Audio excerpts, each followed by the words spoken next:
రాసిన పత్రిక 15వ అధ్యాయం 33వ వచనం మనం కలిసి చదువుతున్నాము. చేస్తుంటే 144 సమాధానకర్త దేవుడు మీకందరికీ తోడై ఉండును గాక. ఆమేన్. ఈరోజు మనం సమాధానకర్త అని మన దేవుని ఆరాధన చేస్తాము.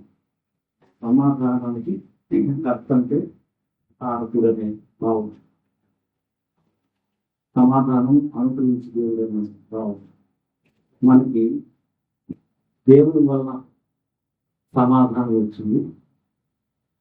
పాపంలో ఉన్నప్పుడు మనకి దేవునితో సమాధానం లేదు. ఫస్ట్ దేవుని యొక్క ఉగ్రత మన మీద ఉంది.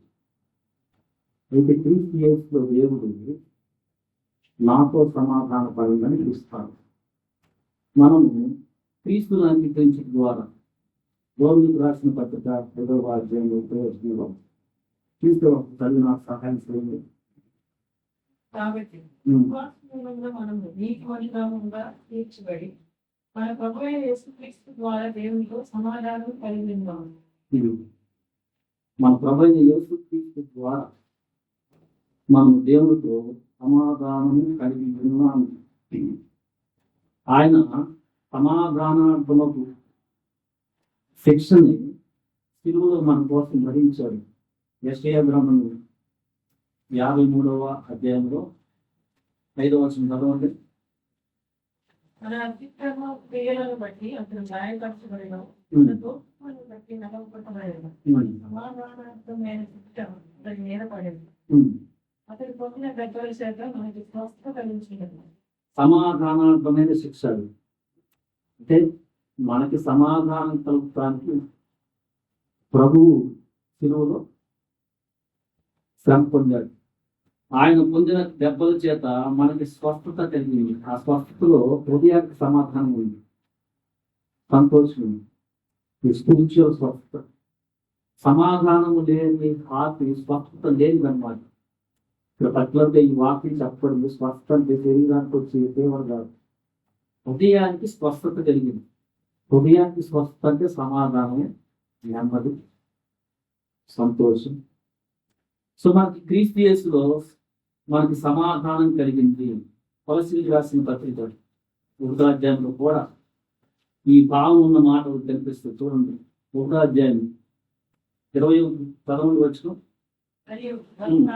దేవునికి దూరస్తులమని ఈ దుష్క్రియల వలన మీ మనసులో విరోధ భావం గలవారునై ఉండిన కూడా సన్నిధిని పరిశుద్ధులుగాను నిర్దోషులుగాను నిరపరాధులుగాను నిలబెట్టుగాను ఆయన మాంసయుక్తమైన దేవుని మరణం వలన ఇప్పుడు మిమ్మల్ని సమాధాన పరిచయం. గత కాలం ముందు మనం దేవునికి దూరస్తులు, మన చెడు క్రియల వలన దేవునికి విరోధులు, మన శత్రువులు.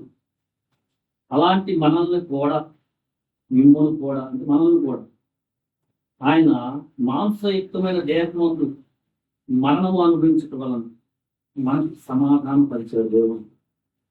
కొంచెం పైకి వెళ్తే మీరు 19:20 కూడా చదివితే, ఆయన యందు సర్వ సంపూర్ణత నివసింపబడినని ఆయన శిలువ రక్తము చేత సంధి చేసి, సంధి అంటే ఎప్పుడు సమాధానం పోయిన వారికి మధ్యలో సంధి వేస్తారు. యేసుక్రీస్తు యొక్క శిలువ రక్తం చేత మనకి దేవుడికి మనకి సంధి, ఇంకా సమాధానం ఏర్పడింది. సంధి చేసి ఆయన ద్వారా సమస్తము, అవి భూలోకమందున్నవైనవి పరలోకమందున్నవైనవి, వాటన్నిటిని ఆయన ద్వారా తనతో సమాధాన పరచుకొనవలెనని ప్రతి ఒక్కరిని కూడా, భూలోకమందు పరలోకమందున్న ప్రతి ఒక్కరిని కూడా క్రీస్తుతో సమాధాన పరచుకోవాలని దేవుని యొక్క కోరిక అయి ఉంది. అభిష్టం అంటే దేవునికి ఇష్టం. సో మనకి జీవితంలో నెమ్మది కావాలనంటే ప్రభు దగ్గరికి రావాలి. శాంతిని నేను అనుగ్రహించుతున్నాను. యేసు ప్రభువారు మన యోహాను సువార్తలో కూడా ఇదే మాట చెప్పారు. 14:27 చదవండి. శాంతిని కింద సమాధానం అని చూడండి. నా శాంతినే మీకు అనుగ్రహించుచున్నాను. లోకమిచ్చినట్లుగా నేను మీకు అనుగ్రహించలేదు. మీ హృదయం కలవరపడలేకుడి. ఇక్కడ క్రీస్తు ఇచ్చే సమాధానము అది పరిస్థితిని, కష్టతరమైన పరిస్థితిని కూడా మన హృదయంలో నెమ్మది ఇచ్చే సమాధానం అన్నమాట. శిశువు పుట్టెను, అక్కడ కూడా ఆయనకు సమాధానం కట్టేకు అధిపతి అని పేరు. యెషయా గ్రంథంలో చదవండి. యెషయా గ్రంథం 9వ అధ్యాయం 6వ వచనం చదవండి. ఏదైనా మనకు పుట్టెను, మనకు కుమారుడు అనుగ్రహింపబడెను. ఆయన భుజము మీద రాజ్యభారం ఉండును. ఆశ్చర్యకరుడు, ఆలోచనకర్త, బలవంతుడైన దేవుడు, ముక్కుడు తండ్రి, సమాధానకర్తయ్యకు ఆయన అభినందించాడు. సమాధానకర్తలకు అది యేసుప్రభు పేరు. యేసుప్రభు అనుగ్రహించే సమాధానం, శాంతి ఏంటంటే, లోకంలో సమాధానం ఎలా ఉంటుందంటే, మనకు మంచి జరుగుతుంటే సమాధానంగా ఉంటాం. మాకంతా మేలు జరుగుతుందనుకో సమాధానంగా ఉంటాను. నన్ను ఎవరైనా తిట్టారనుకో నేను చాలా ట్రబుల్ అవుతుంది. లోకం అనుగ్రహించేది కాదు, నా శాంతిని నేను ఇస్తున్నాను. సిలువలో కూడా ఆయన క్షమించుతారు. సో మనకి క్రీస్తు అనుగ్రహించిన సమాధానము దేవుడితో సమాధానం పరిచాడు. మన హృదయంలో సమాధానం రావాలంటే మొట్టమొదటిగా మన పాపాన్ని ఒప్పుకోవాలి. ఫస్ట్ దేవునితో సమాధానం పడాలి. ఆ సమాధానం పడటానికి క్రీస్తు మనకి దేవుడికి మధ్య ఉన్నాడు. యేసు క్రీస్తుని అంగీకరించి ఆయన శిలువ రక్తంతో మన హృదయాన్ని కలుపుకుంటే మనకు దేవునితో సమాధానాన్ని ఇస్తాడు. అంతేకాదు మనకి మనుషులతో కూడా సమాధానం ఇస్తాడు. యూదులు, ఇజ్రాయెల్ ప్రజలు అన్యజనుల్ని చాలా ద్వేషభావంతో చూస్తారు. చాలా తక్కువ వాళ్ళు అన్నట్టు. ఇప్పుడు క్రీస్తులో యూదులని లేదు, గ్రీక్ దేశస్తులని లేదు, యజమానం లేడు, దాసులని లేదు, స్త్రీ లేదు, పురుషులు లేదు, అడవిలో పుట్టడం లేదు, సిగ్గిందని లేదు, అందరూ కూడా ఏకమై ఉన్నారు. అంతకుముందు అయితే మనకి మన కంటెక్స్ట్ లో అది తక్కువ అనగానే ఏదో సమాధానం మరి దాంట్లో పుట్టాడు వాడు, దాంట్లో అనగానే ఆ భావానికి లేదు. యూదులు కూడా ఉంది అన్యుడా చూస్తాం. అయితే ఎఫెసీయులకు రాసిన పత్రికలో 2వ అధ్యాయంలో పౌలు చెప్తున్నాడు, 14వ వచనం చూస్తే, ఆయన మన సమాధానమై ఉండి మీకును మాకును ఉండిన ద్వేషమును అనగా విధి రూపకమైన ఆజ్ఞను, ధర్మశాస్త్రమును తన శరీరమును కొట్టివేటు చేత మధ్య గోడను పడగొట్టి ఉభయులను ఏకం చేశాడు. యూదులను అన్యజనులను ఏకం చేశాడు. ఇప్పుడు సంధి చేయొచ్చు. సంధి అనే పదం సమాధానానికి సంబంధించింది.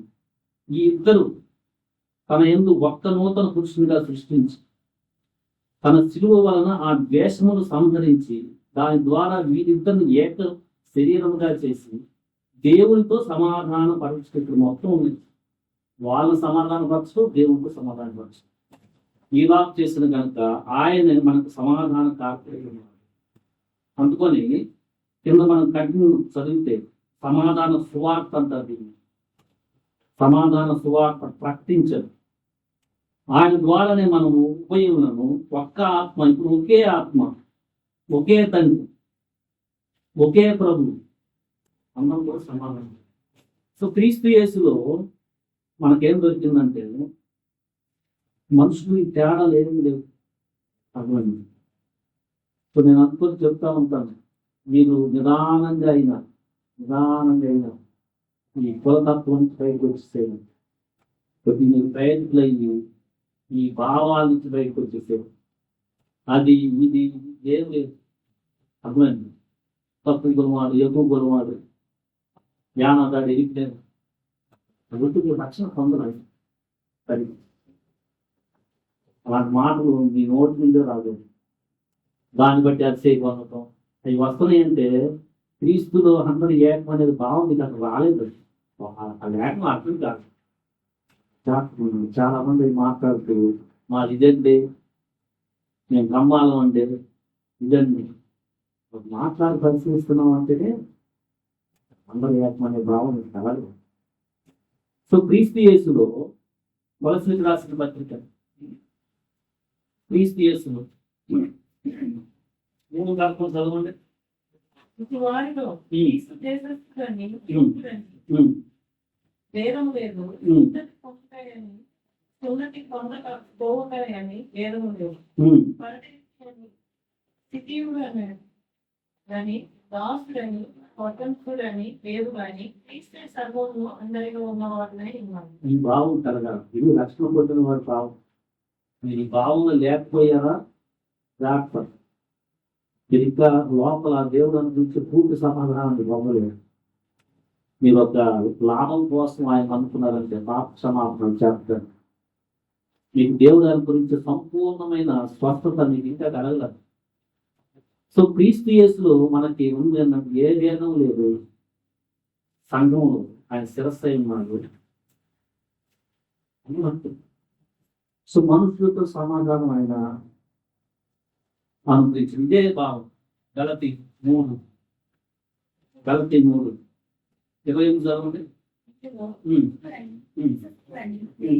దాసుడికి స్వతంత్రుడని లేదు, ఉమ్, పురుషులకు స్వతంత్రుడు లేదు. ఉమ్.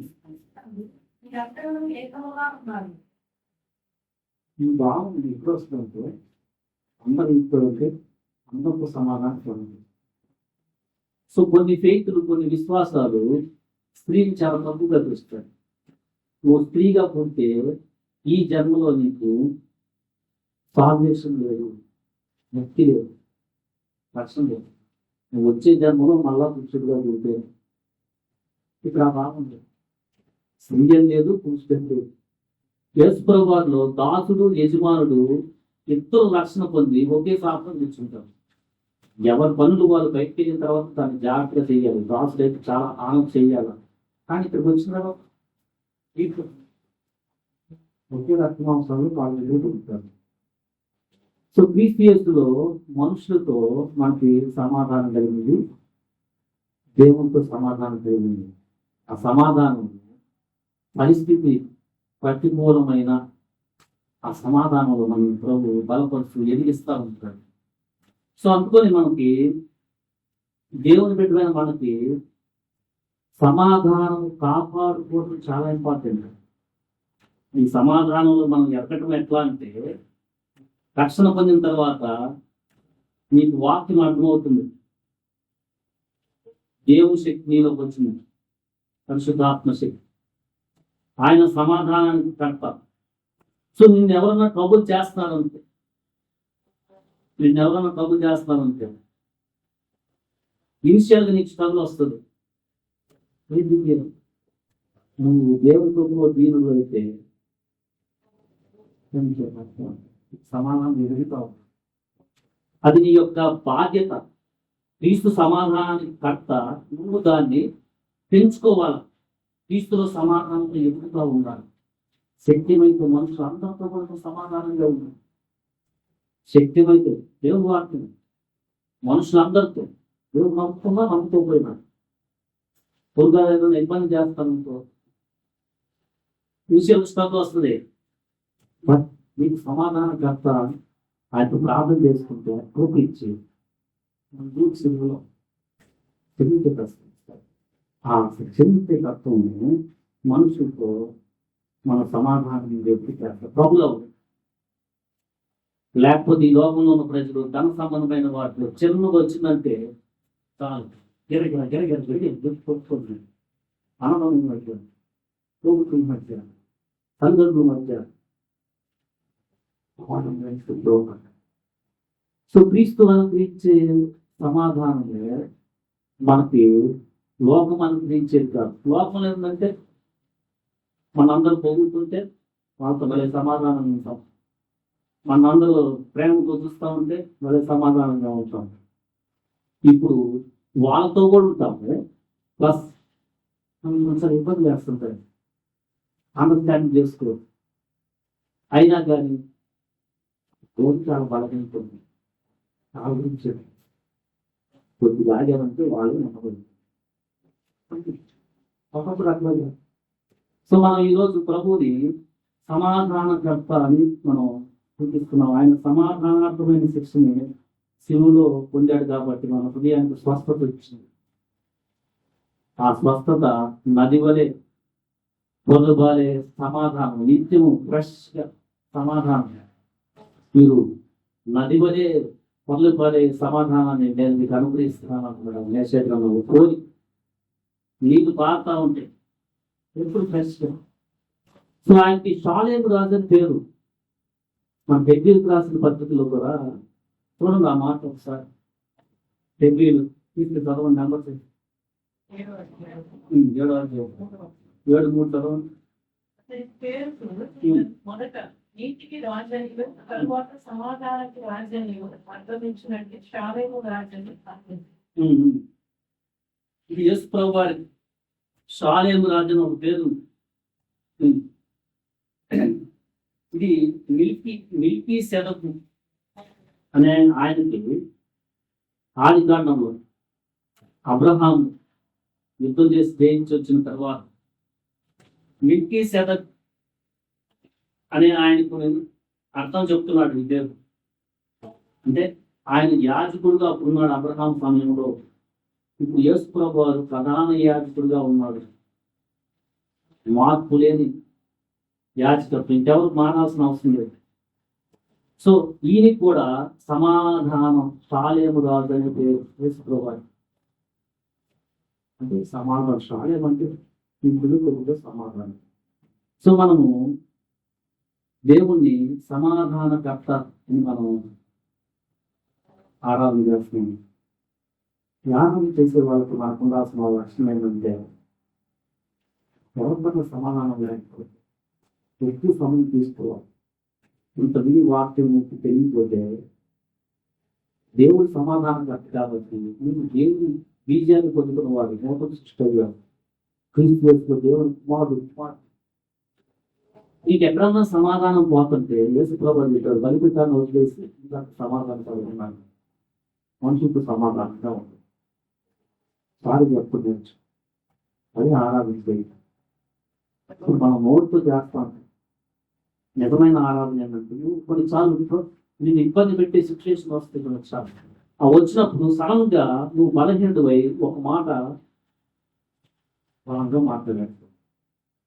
ఎక్కువ సమయం తీసుకోవాలి. సమాధానకర్త దేవుడిని ఆరాధించింది దేవుడు మీకు నిజంగా గ్రహిస్తే మీకు అన్ని తీసుకెళ్తాడు. వాళ్ళకి మంచి అదే ఆరాధన.